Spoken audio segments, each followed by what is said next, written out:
Olá, eu sou o Gustavo Pepinelli e hoje a gente vai falar de Levítico 27. Nesse capítulo nós vamos falar sobre as normas para as coisas consagradas. Nós chegamos ao último capítulo do livro de Levítico. Eu queria ouvir de vocês o que vocês estão achando dessa nova pegada de vídeos que eu trouxe a partir desse livro. Vocês gostam dessa versão já trazendo explicações junto à leitura? Eu queria ouvir vocês, o campo de comentários está aberto aí para isso. Bem, este é um capítulo com mais algumas determinações do Senhor, que ao ler rapidamente pela primeira vez foi bastante complexo e a partir da segunda leitura fez um pouco mais de sentido para mim. Mas, mais uma vez, estamos falando de normas e regras que o Senhor impõe para o seu povo, para que aprendam a viver conforme os seus preceitos, logo após ter resgatado essa galera da terra do Egito, quando eram escravos do faraó. E a explicação vai ficar para logo depois da leitura. E agora vamos para o capítulo em si. Ele começa com o subtítulo, Normas para coisas consagradas. O Senhor pede para Moisés que fale aos israelitas que se alguém fizesse um voto especial dedicando pessoas ao Senhor, era para fazer com o devido valor. Eu vou deixar uma tabela para vocês verem de uma forma bem simplificada como que o Senhor separou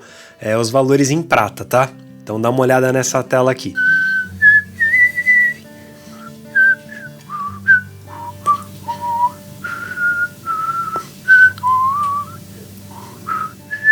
Se por acaso quem fizer o voto for pobre demais, então o sacerdote ele vai estabelecer um valor de acordo com a condição daquela pessoa. Se você ainda não é inscrito aqui no canal, aproveita agora para se inscrever e ativar o sininho para não perder nenhuma atualização que rolar por aqui e entrar nesse projeto doidão aí, porém abençoado da leitura da Bíblia. Com certeza vai ser muito engrandecedor para você, assim como tem sido para mim e para uma galera que já está inscrita aqui no canal também. Só lembrando que essa divisão que foi feita na tabela e também na Bíblia entre homem e mulher e também pelas idades deles, ela estava diretamente atrelada ao fato da capacidade produtiva da época. O trabalho era basicamente bruto e braçal e o homem, devido à sua condição de provedor, acabava valendo mais do que as mulheres, que tinham atribuições mais voltadas ao lar e à família. Vale observar também que a divisão não era feita por classe social. Era possível também fazer um voto prometendo um animal, e a partir do momento que era oferecido esse animal, ele se tornava santo. Mas não no sentido que a gente costuma interpretar a palavra santo, sabe? Como a gente costuma ver as imagens e falar que aquilo é um santo, tal, não é exatamente isso. Mas aqui nesse caso, a gente precisa voltar ao significado da palavra, para que não haja uma interpretação errada. No caso, santo significa separado, ou seja, a partir do momento que esse animal era prometido ao Senhor, ele era separado para aquela finalidade. A pessoa que prometeu o animal, depois de oferecido, ela não poderia substituir esse animal, fosse um bom por um ruim, ou até um ruim por um bom.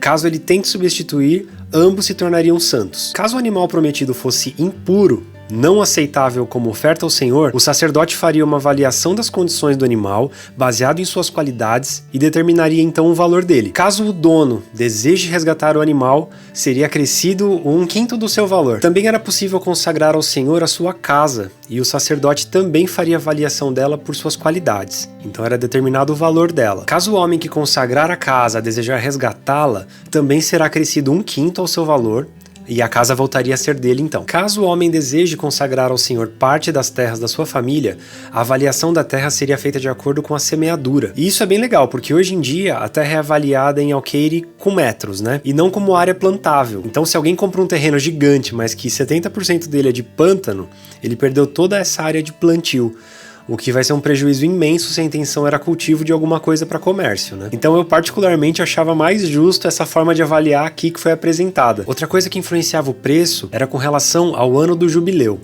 Então o valor era calculado conforme quanto tempo faltava até o jubileu, porque assim também era possível calcular quantas colheitas poderiam ser feitas, e se ainda faltassem muitos anos, a terra deveria ser mais cara.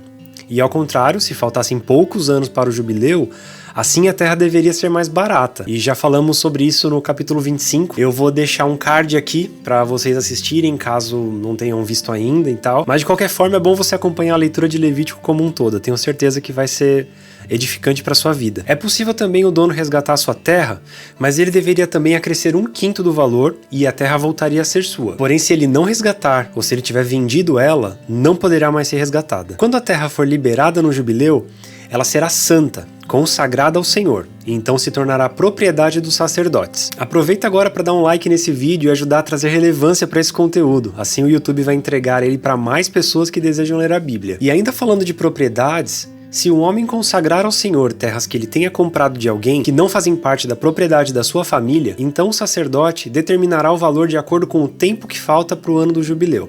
E aí o homem pagará o valor no mesmo dia, consagrando-o ao Senhor. E no ano do jubileu, as terras seriam devolvidas à pessoa de quem ele comprou. Os valores serão calculados com base no peso padrão do santuário, que são 12 gramas. A primeira cria de um animal não poderia ser consagrada ao Senhor, porque ela já pertence a ele. Mas caso seja a cria de um animal impuro, poderá ser resgatada pelo valor estabelecido, mais 1/5 do valor.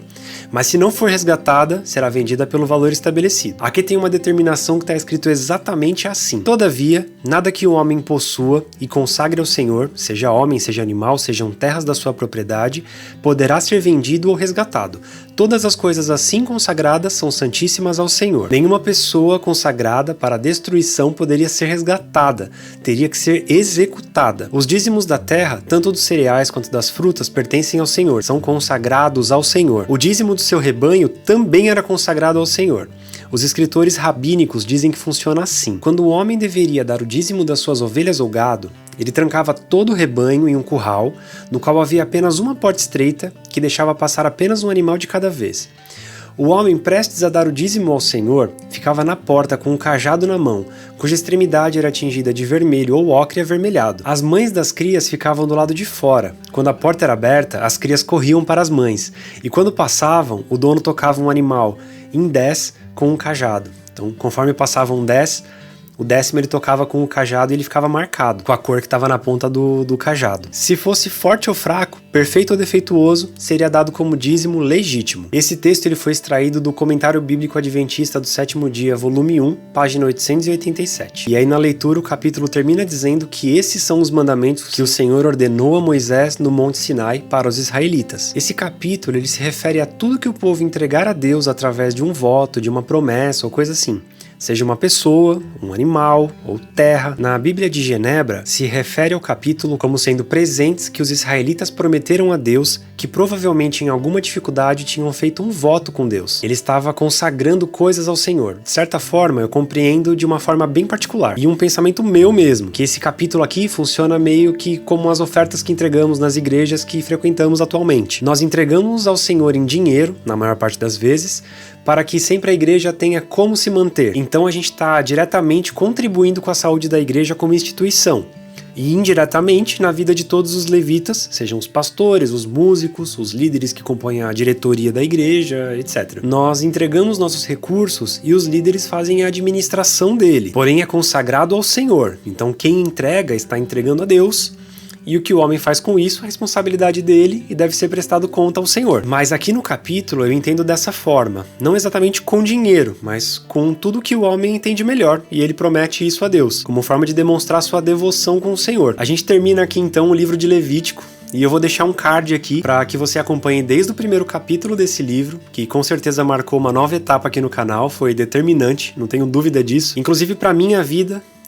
Foi muito legal o livro, mas eu vou fazer um vídeo aqui com as minhas considerações sobre ele e a gente pode ainda conversar um pouquinho mais por lá também. Se você não me segue no Instagram ainda, eu vou deixar meu usuário aqui, porque eu tô dando uma série de dicas por lá, dicas até relacionadas à edição de foto e vídeo, coisas que eu amo fazer, além, é claro, de sempre levar uma mensagem bíblica também por lá. Com certeza vai ser gostoso ter você comigo. Não se esquece de compartilhar esse vídeo com seus amigos, familiares, todos que se interessam pelo amor, por Deus, por Cristo. E eu termino aqui esse capítulo, e a gente se vê no próximo vídeo. Deus te abençoe.